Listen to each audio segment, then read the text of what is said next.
Welcome to Kenton Teaches. Enjoy the video. In this video, I will explain how to get bone blossom. This unique plant is a highly sought-after, multi-harvest crop within the game, known for its exceptional value. It was introduced as a transcendent seed, quickly becoming more profitable than other popular plants, with a base sell value of around 180,000 shekels. Kraken supports a wide range of cryptocurrencies for staking, such as Ethereum, Cardano, and Polkadot, each offering different earning potentials. The annual percentage rates, or APRA, are estimates and can fluctuate based on market conditions and the specific asset you choose. For example, some assets might offer up to 6% APRA. You'll generally receive your rewards weekly or twice a week, which can help you. To begin staking, simply log into your Kraken account and find the Earn section.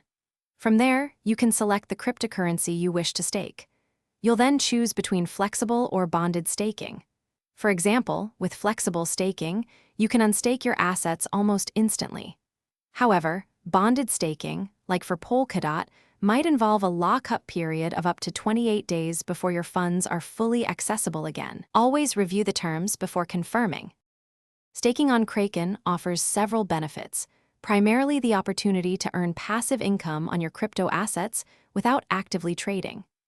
Kraken is known for its user-friendly platform and robust security, including cold storage for 95% of assets. However, it's important to consider that bonded staking involves lockup periods, and the value of your staked assets can fluctuate with market prices. Always understand the risks involved before you commit your funds. Thanks for watching. Please subscribe if this video was helpful.